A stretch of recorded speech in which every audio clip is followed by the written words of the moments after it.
Chakan MIDC मधील निबे defence and aerospace कंपनीच्या वर्धापन दिनानिमित्त सुसज्ज मिसाईल व स्मॉल आर्म्स कॉम्प्लेक्सचे उद्घाटन मुख्यमंत्री देवेंद्र फडणवीस यांच्या हस्ते फीत कापून करण्यात आले। कार्यक्रमाला प्रमुख पाहुणे म्हणून राज्याचे उपमुख्यमंत्री तथा पुण्याचे पालकमंत्री अजित पवार, राज्याचे महसूल मंत्री राधाकृष्ण विखे पाटील, उद्योग मंत्री उदय सामंत, भोसरीचे आमदार महेश लांडगे, निबे डिफेन्सचे chairman Ganesh Nibe, CEO Balkrishna Swami, L&T डिफेन्सचे व्हाईस प्रेसिडेंट अरुण रामचंदानी प्रमुख पाहुणे म्हणून उपस्थित होते। देवेंद्र फडणवीस यांच्या हस्ते कंपनीचे रायगड गेटचे उद्घाटन करण्यात आले। तसेच छत्रपती शिवाजी महाराजांच्या पुतळ्याचे पूजन, शिर्डीतील अम्युजमेंट पार्कचे उद्घाटन देखील करण्यात आले। मुख्यमंत्री, उपमुख्यमंत्र्यांसह यावेळी उपस्थित पाहुण्यांनी कंपनीच्या नवीन कॉम्प्लेक्सची व निबे कंपनीच्या नव्या संरक्षण केंद्रांची पाहणी केली। कार्यक्रमाचे प्रास्ताविक करताना निबे डिफेन्सचे चेअरमन गणेश निबे यांनी कंपनीच्या आजवरच्या वाटचालीविषयी तसेच भविष्यातील घडामोडींविषयी उपस्थितांना माहिती दिली। तसेच निबे डिफेन्स नेहमीच देशाला संरक्षण क्षेत्रात बळकटी देण्याच्या दृष्टीने काम करेल। याशिवाय शासनाने निबे डिफेन्सला 25 एकर जमीन द्यावी, ज्यामध्ये आम्ही नव्या पिढीला संरक्षण क्षेत्रातील प्रशिक्षण तसेच आधुनिक ज्ञान देण्याचे कार्य करू शकू, असेही सांगितले। कार्यक्रमात विविध कंपन्यांशी करारनामे करण्यात आले। भाग्येश निबे यांनी सर्वांचे आभार प्रकट केले। आज मला अभिमान आहे की 12वी झालेल्या नंतर त्यांनी डिप्लोमा, अलीकडे मराठी मीडियम मध्ये शिक्षण झालेल्यानंतर डिप्लोमा पूर्ण केला, इंग्रजी ज्ञान संपादन केलं, टीचर्स लावले आणि आज इथपर्यंत तो पोहोचलाय। आता जो साधी एक गाडी घेऊन येणारा गणेश, आज त्यांनी 2-3 महिन्यापूर्वी विमान खरेदी केलेलं आहे। त्याची पुण्यामध्ये आपण इथं आहे ती 10-12 एकर जमीन आहे।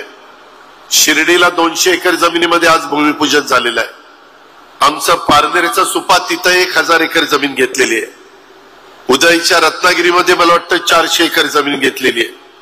आणि आत्ताच मुख्यमंत्र्यांना मला सांगत होता की 1000 एकर जमीन आम्हाला अमरावतीला पाहिजे। तिथं माझ्या शेतकऱ्यांनी, कष्टकऱ्यांनी तयार केलेल्या कापूस त्याला आम्ही चांगल्या बाजारपेठ देणार आणि तो कापूस खरेदी करून आज जो मोठ्या प्रमाणात कापूस परदेशामध्ये जातो त्याच आपण काही त्याच्यातनं जे काही डिफेन्सची कामं करायची असतात ती करणार। सगळ्या गोष्टी इम्पोर्ट करणारा भारत आज जवळपास 25,000 कोटी रुपयाचा एक्सपोर्ट आपण डिफेन्स मध्ये करतोय। आणि निबेंसारखे जे या क्षेत्रात काम करणारे लोक आहेत, पुढच्या 10 वर्षाकरता बुक आहेत।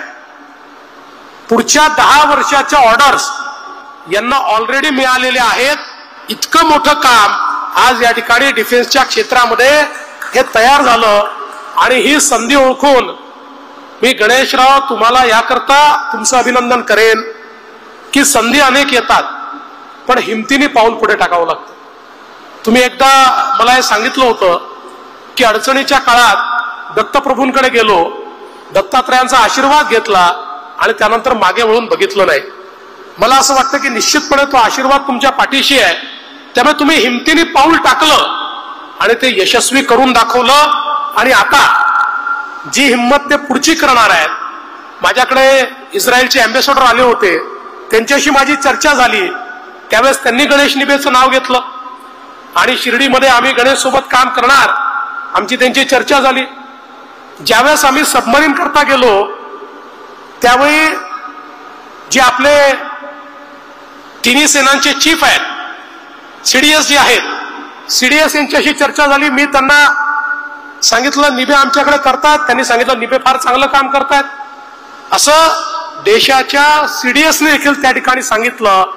असं ज्यावेळेस आपण ऐकतो त्यावेळेस निश्चितपणे आपल्या सगळ्यांचं ऊर हे अभिमानानं भरून येतं की आपल्यातला एक व्यक्ती ज्यांनी सामान्य असताना असामान्य काम करून असामान्यत्व या ठिकाणी मिळवलं, ते गणेश निबे आज या ठिकाणी खऱ्या अर्थानं अतिशय चांगलं काम करतायत।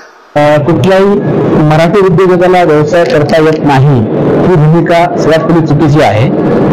Everything is possible, integrity, commitment आणि ओनरशिप असली पाहिजे। आणि न्यू जनरेशननी जसं जेव्हा मी इस्रायल व्हिजिट करतो, युरोप व्हिजिट करतो, त्या ठिकाणी वाक्य वापरलं जातं की शिवाजी महाराज इस्रायलमध्ये असते त्यांनी जगावर राज्य केलं असतं. तर जगाच्या बाहेरच्या लोकांना कळतं राजांचं कार्य काय आहे. तर प्रत्येक विद्यार्थिनींनी आणि स्टुडंटनी कॉन्सन्ट्रेट केलं पाहिजे आर्मीमध्ये, एअरफोर्समध्ये, नेव्हीमध्ये माझं कॉन्ट्रीब्युशन काय असणार आहे देशाकरता, as a serviceman, as a industry. आणि सर्व्हिसमॅन असल्या म्हणजे तुम्ही कॉन्ट्रीब्युट असं आणि इंडस्ट्री आली तरी त्याचं कॉन्ट्रीब्युशन असतं या सेक्टरमध्ये. तर महाराष्ट्रातल्या प्रत्येक इंजिनिअरिंग स्टुडंटनी डिफेन्सवरती रिसर्च केलं पाहिजे आणि त्याच्यावर त्यांनी याची futures technology, AI based technology, unmanned submarine, counter drone use systems, small arms ammunition, unmanned systems याच्यावर काम केलं पाहिजे इंजिनिअरिंग स्टुडंट. तर जी स्मॉल आर्म्स म्हणतो 1.5 लाख गन्स आपण सप्लाय करणार आहे. 1.5 लाख ओके. आणि एकाच टाईपच्या. आणि 6 टॉवर म्हणजे कंपनी जगातली सगळ्यात मोठी स्मॉल आर्म्स मॅन्युफॅक्चरिंग कंपनी आहे. त्यांच्यावर जॉईंट व्हेंचर आम्ही शेड्यूल केलेलं आहे. त्याच्यामध्ये all type of gun manufacturing होणार आहे. आणि त्याच्यामध्ये ट्रेनिंग सेंटर, त्याला प्रूफ टेस्टिंग फॅसिलिटी म्हणतात. तर 3 सर्व्हिसेस, स्टेट पोलीस त्यांना ट्रेनिंग सेंटर होणार आहे. आणि गन कशी यूज करायची, कुठल्या टाईपची करायची, कुठल्या लेझर गन कशी यूज करायच्या, त्याच्यावर ट्रेनिंग सेंटर आपण चालू करणार आहे.